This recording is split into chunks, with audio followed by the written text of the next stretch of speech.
Qu'est-il arrivé aux compagnies militaires privées Wagner?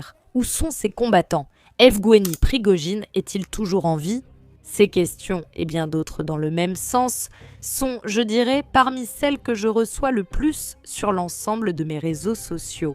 Alors, sans plus tarder, je vais vous raconter ce qui se passe actuellement avec cette société militaire privée, qui, ces dernières années de l'existence de la Fédération de Russie, a effectivement joué un rôle énorme dans absolument tous les domaines et à tous les niveaux.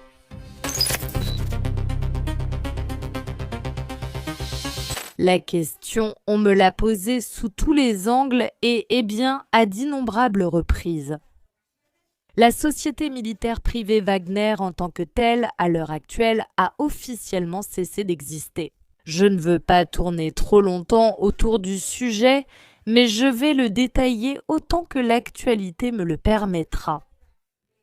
Et petit à petit, aussi dans les prochaines vidéos de la chaîne, peut-être que nous allons le raconter de façon plus détaillée, le compagnie militaire privée Wagner et surtout Evgueni Prigojine, qui était à la tête, a fait un travail absolument remarquable en Afrique.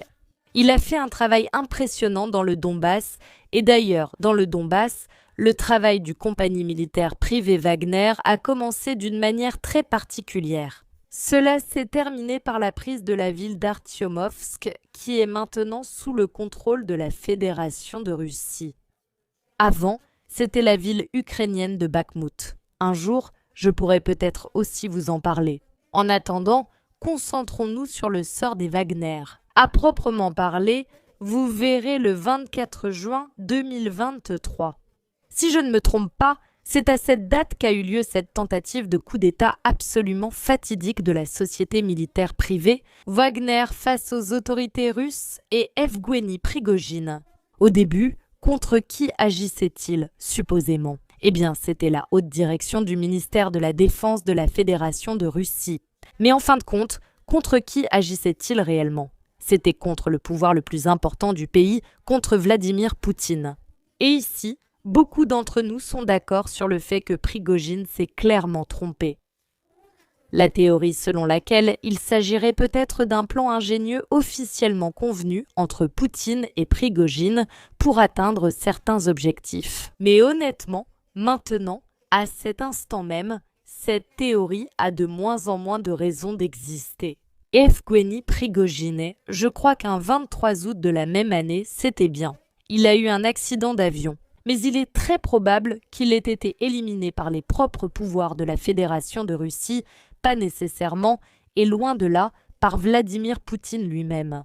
Mais ce qu'il a fait, d'une certaine manière, était quelque chose qu'on ne pouvait tout simplement pas permettre. Et en Russie, où donc? Pour ceux qui l'ignorent, je vais aussi l'expliquer ici, de façon résumée. Ceux qui gouvernent en fin de compte, ce sont les soi-disant Siléviki et Siléviki, c'est-à-dire les forces de l'ordre, les forces et corps de sécurité de l'État. Ces hommes, qu'ils viennent du service fédéral de sécurité ou d'autres services à l'intérieur du pays, ce sont eux qui concluent des accords et établissent ce qu'est l'état de sécurité et d'équilibre à l'intérieur du pays. Et par conséquent, le fait d'un départ soudain, par exemple, de Vladimir Poutine du pouvoir, son éloignement du pouvoir russe ne représenterait pas vraiment une tragédie, et encore moins une catastrophe, car les Siloviki auraient très probablement déjà tout préparé. Non seulement le départ de Poutine lui-même, mais aussi l'arrivée de la personne qui finira par le remplacer. Et bien sûr, dans ce cas, l'attaque contre ce qui constituait les piliers de l'État de la Fédération de Russie était absolument sans précédent. De plus, cela s'est produit à un moment critique, lorsque tout le pays était en lutte, lorsque l'armée, pour la plupart, était concentrée sur l'opération militaire spéciale, la société militaire privée Wagner a franchi les lignes de ce qui était le territoire de l'opération militaire spéciale et s'est dirigée directement vers Moscou. Alors, ils ont même abattu plusieurs hélicoptères des forces armées de la Fédération de Russie. Et cela, je le répète, représente des faits qui ne pouvaient tout simplement pas rester impunis. Même si, au début, il semblait que, d'après ce que nous savions, un accord avait été trouvé et qu'une sortie plus ou moins négociée avait été conclue. Excusez la répétition sur cette société militaire privée. Au départ, ils sont partis en Biélorussie, impliquant ainsi Loukachenko dans l'accord. Beaucoup d'entre eux ont été instructeurs pour l'armée biélorusse, beaucoup ont fini par retourner en Afrique, où ils continuent d'exercer leur travail, effectivement, comme instructeurs de ces corps et forces de sécurité de l'État, de divers pays africains ayant des accords stratégiques avec la Fédération de Russie. Certains sont partis au Venezuela, où ils ont aussi été instructeurs, car c'étaient les Wagner les plus expérimentés. Nous ne parlons pas ici de la chair à canon des Wagner. Eh bien, en effet, même s'ils traitaient tout le monde de manière assez égalitaire, y compris les prisonniers qui rejoignaient leur rang. Mais il y avait bien un groupe historique des Wagner qui, effectivement, était beaucoup plus protégé. C'est évidemment logique, car il s'agissait de cadres très formés et expérimentés. Ce serait de la folie de mettre tout le monde dans le même panier et de tout perdre aussi. Alors imagine quelqu'un des forces spéciales, je parle en termes comparatifs, pas d'un simple soldat, enfin bon. Chacun pour son objectif précis et celui qui convient le mieux à chaque moment. Alors, officiellement, la société militaire privée Wagner, c'est-à-dire les différents cadres, se sont répartis à travers le monde, la grande majorité des combattants de la société militaire privée Wagner. Ils ont rejoint le ministère de la Défense de la Fédération de Russie et les différents détachements de volontaires qui ont effectivement été créés.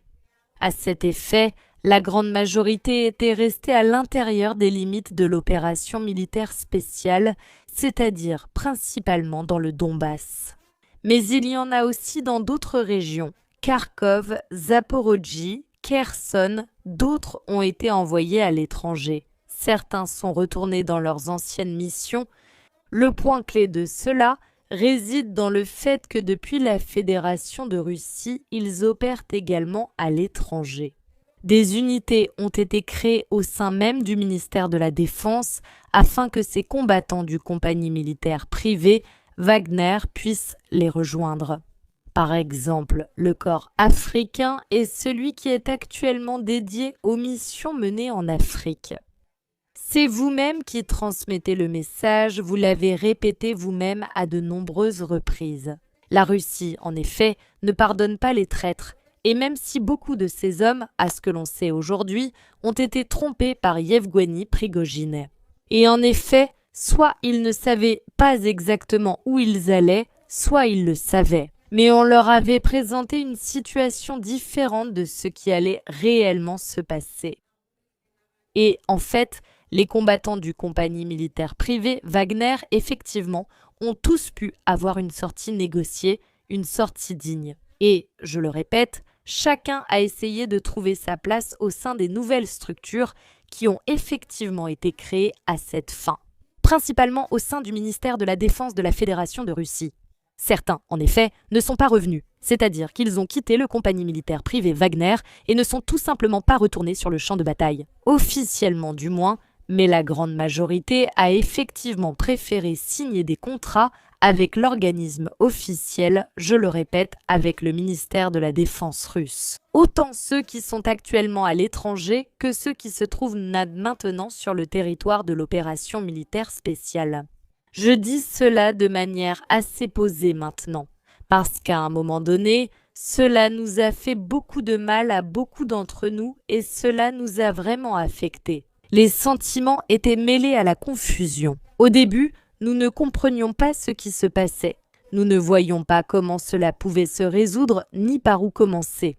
Mais bon, avec le temps, parfois, effectivement, les égos personnels jouent de mauvais tours. Et tout porte à croire que dans le cas du compagnie militaire privée, Wagner malheureusement, et à mon grand regret, cela ait effectivement été le cas.